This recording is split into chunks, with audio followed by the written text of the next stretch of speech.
Hello, this is John, and I wanted to bring to you this heartwarming speech given by President Ronald Reagan at his inauguration on January 20th, 1981. Many people born in the 70s and 80s and 90s have never heard this speech, and it will give you a sense of peace and calm within your heart to understand that this man was putting forth truths, and it'll give you understanding. And a year from now, you're going to be remembering this speech and saying, wow, he was so spot on with everything that I heard in that Ronald Reagan speech from 1981. Because we are now in a time where the news media is demonizing everybody that gathered at Capitol Hill, where only 0.5% of that massive crowd, maybe even less than that, actually went into the Capitol. Most of them were just there to peacefully protest. And instigators came in, and there were some people that got stirred up in the spur of the moment, and a very few amount of people went in. But to demonize the whole crowd, that is just wrong by the mainstream media. Because what you're doing is dividing this nation, and you were spewing hate from one political platform to another. And hate, fear, stress, and anxiety, all those work together to lower the human immune system. And in this day and age in America, causing the people's immune system to be lowered is probably not a good idea, Mr. Mainstream Media. Think about that. You can research that for yourself. Where unity and love boost the human immune system. Emotions can cause your immune system to go up or down. It's very important that you know and understand that. And I want you to listen to President Ronald Reagan in this speech, because you will grasp a lot of understanding as to what is going on today. And for all those that plan to come out and protest here in the near future, or any time in the future, be advised and understand that when you gather, there are certain people that are going to want to join your group. And they're totally 100% against you, but they're going to be acting like they are for you, and they are going to try to do things within your massive group to make the whole group look bad. So be vigilant about that, and when you see someone acting up and stepping out of line and breaking the law within your peaceful protest, you need to shut them down immediately and hold them and turn them over to the authorities. To go against anyone in government or on our police forces or anyone that is a public servant, understand it is your place as an American citizen to protect them, as it is their place as a servant of we the people to also protect us and to protect our rights. So let us work together to unite this world and bring us back in the United States, a one nation under God. Ladies and gentlemen, I give you President Ronald Reagan from January 20th, 1981. The economic ills we suffer have come upon us over several decades. They will not go away in days, weeks, or months, but they will go away. They will go away because we, as Americans, have the capacity now, as we've had in the past, to do whatever needs to be done to preserve this last and greatest bastion of freedom. In this present crisis, government is not the solution to our problem. Government is the problem.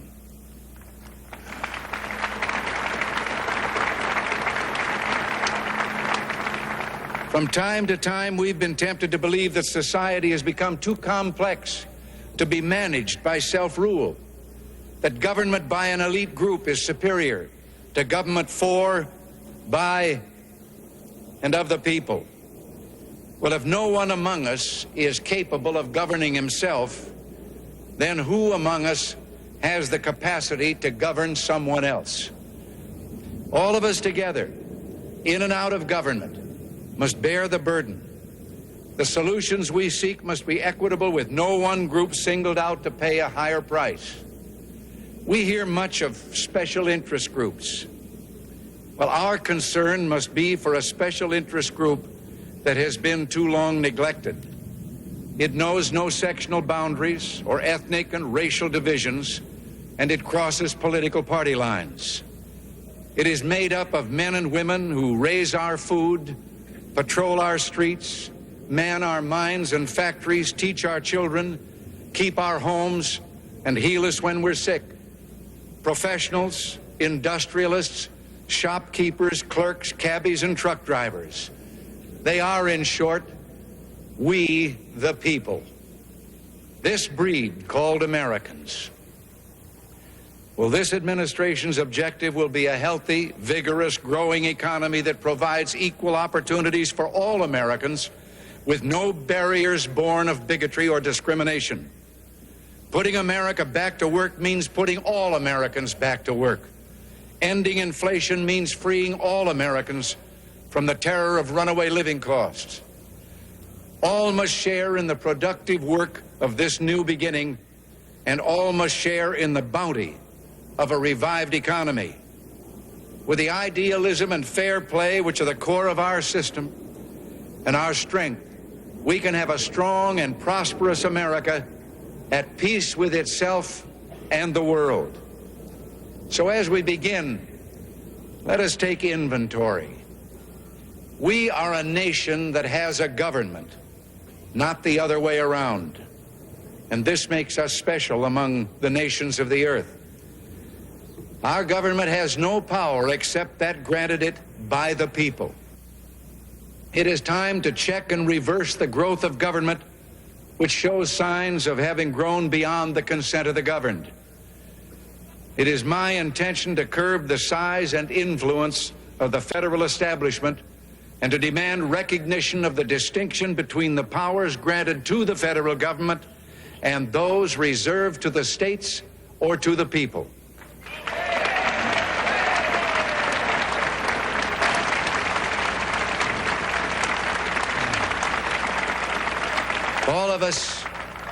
All of us need to be reminded that the federal government did not create the states.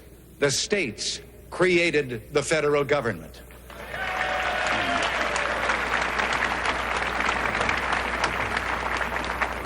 Now, so there will be no misunderstanding, it's not my intention to do away with government. It is rather to make it work.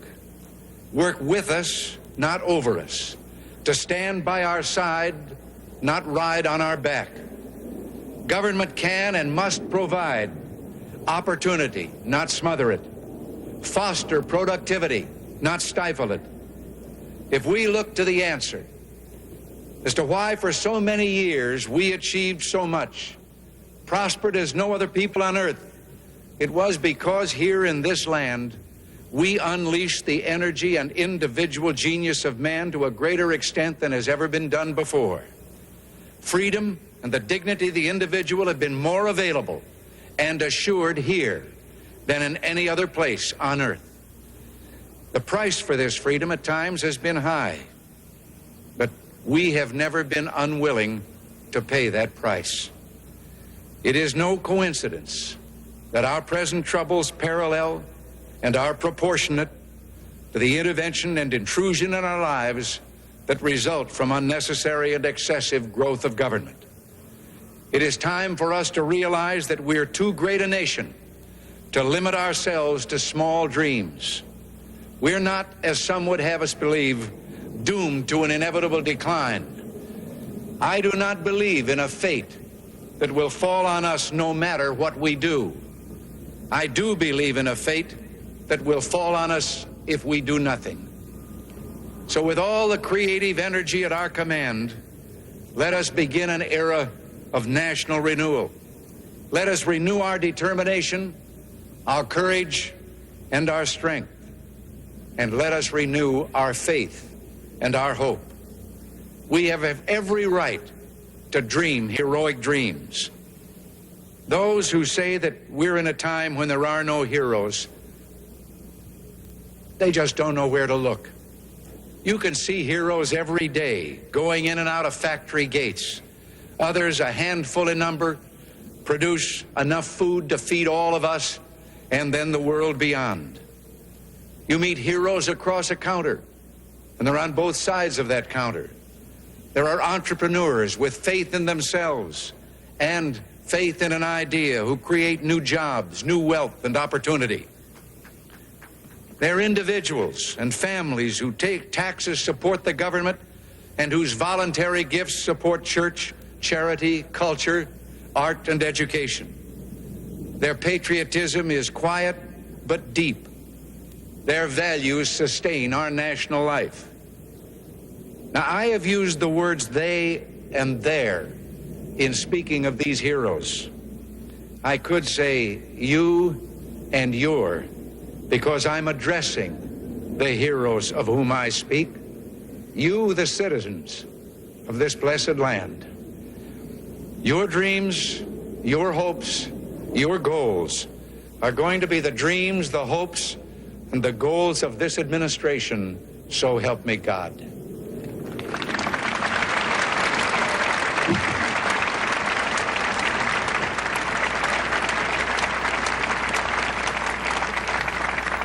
We shall reflect the compassion that is so much a part of your makeup.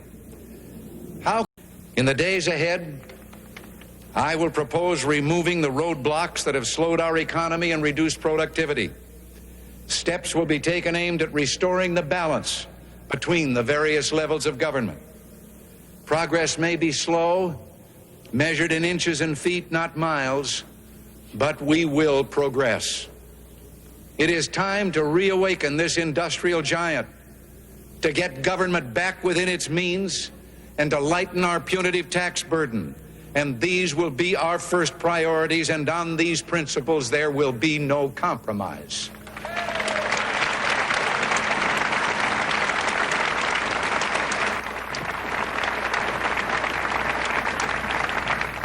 On the eve of our struggle for independence, a man who might have been one of the greatest among the founding fathers, Dr. Joseph Warren, president of the Massachusetts Congress, said to his fellow Americans, "Our country is in danger, but not to be despaired of.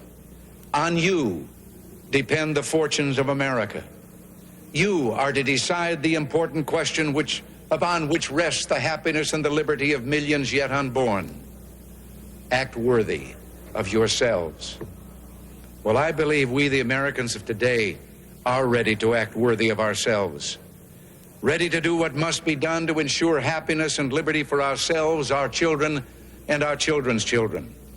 And as we renew ourselves here in our own land, we will be seen as having greater strength throughout the world.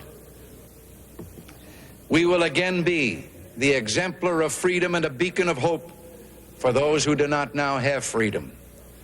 To those neighbors and allies who share our freedom, we will strengthen our historic ties and assure them of our support and firm commitment. We will match loyalty with loyalty. We will strive for mutually beneficial relations. We will not use our friendship to impose on their sovereignty, for our own sovereignty is not for sale. As for the enemies of freedom, those who are potential adversaries, they will be reminded that peace is the highest aspiration of the American people. We will negotiate for it, sacrifice for it.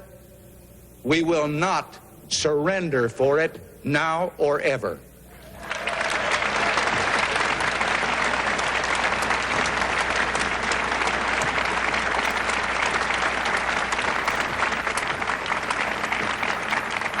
Our forbearance should never be misunderstood. Our reluctance for conflict should not be misjudged as a failure of will. When action is required to preserve our national security, we will act. We will maintain sufficient strength to prevail if need be, knowing that if we do so, we have the best chance of never having to use that strength. Above all, we must realize that no arsenal or no weapon in the arsenals of the world is so formidable as the will and moral courage of free men and women. It is a weapon our adversaries in today's world do not have. It is a weapon that we as Americans do have. Let that be understood by those who practice terrorism and prey upon their neighbors.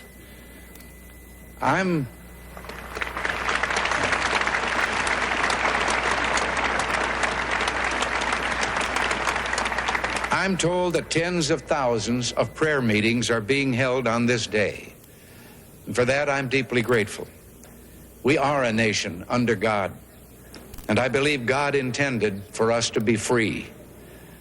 It would be fitting and good, I think, if on each inaugural day in future years, it should be declared a day of prayer. This is the first time in our history that this ceremony has been held, as you've been told, on this west front of the Capitol. Standing here, one faces a magnificent vista opening up on this city's special beauty and history. At the end of this open mall are those shrines to the giants on whose shoulders we stand. Directly in front of me, the monument to a monumental man, George Washington, father of our country. A man of humility who came to greatness reluctantly. He led America out of revolutionary victory into infant nationhood. Off to one side, the stately memorial to Thomas Jefferson. The Declaration of Independence flames with his eloquence. And then beyond the reflecting pool, the dignified columns of the Lincoln Memorial. Whoever would understand in his heart the meaning of America will find it in the life of Abraham Lincoln.